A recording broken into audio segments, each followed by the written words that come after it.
16 December মহান বিজয় দিবস, বাঙালি জাতির ঐতিহাসে গৌরবোজ্জ্বল দিন। বিজয়ের এই শুভক্ষণে গভীর শ্রদ্ধার সাথে স্মরণ করছি মহান মুক্তিযুদ্ধে আত্মত্যাগকারী সকল বীর শহীদদের।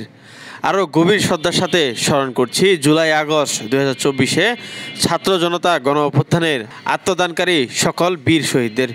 মহান এই দিবসটি যথাযোগ্য মর্যাদায় উদযাপন উপলক্ষে উপজেলা প্রশাসন বাইলাডাঙ্গি এর উদ্যোগে নানা আয়োজনের মধ্য দিয়ে ঠাকুরগাঁয়ে বাইলাডাঙ্গিতে মহান বিজয় দিবস উদযাপন করা হয়েছে।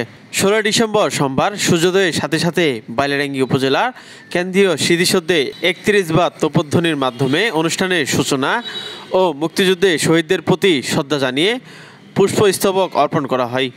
এ সময় পুষ্পস্তবক অর্পণ করেন বাইলাডাঙ্গি উপজেলা প্রশাসন, রাজনৈতিক দল, সাংবাদিকবৃন্দ, বৈষম্যবিরোধী ছাত্র আন্দোলনের সদস্যরা প্রমুখ। পরে বাইলাডাঙ্গি উপজেলা ক্রীড়া সংস্থা মাঠে কোরআন থেকে তেলাওয়াত ও গীতা পাঠ করার পর আনুষ্ঠানিকভাবে জাতীয় সঙ্গীতের মাধ্যমে জাতীয় পতাকা উত্তোলন করা হয়।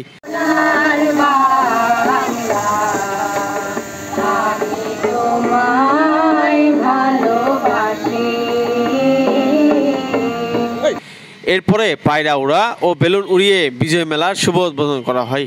এ সময় বক্তব্য রাখেন বাইলাডাঙ্গি উপজেলার নির্বাহী অফিসার পলাশ কুমার দেবনাথ।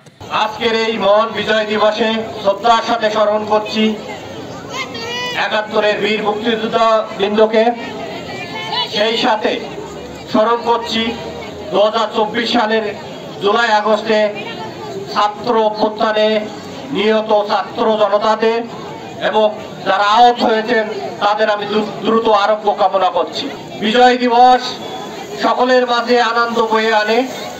আমি দেখছি আজকে সকালটা ছিল রৌদ্রোজ্জ্বল, ঝলঝল করছে। আমার সামনে কোমলমতি ছাত্রছাত্রীরা আছেন এবং ছাত্র জনতা সকলে মিলে এই বালিয়াডাঙ্গিবাসী আজকে বিজয় উৎসব পালন করছে।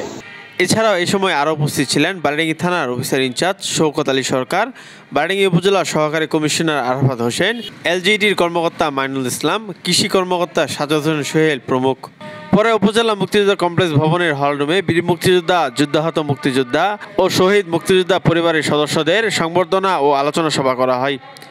এছাড়াও মহান বিজয় দিবস উপলক্ষে খেলাধুলা, সাংস্কৃতিক অনুষ্ঠান ও বিশেষ প্রার্থনা ও মোনাজাত করা হয়। মাজেদুল ইসলাম হৃদয়, বাইলাডাঙ্গি নিউজ।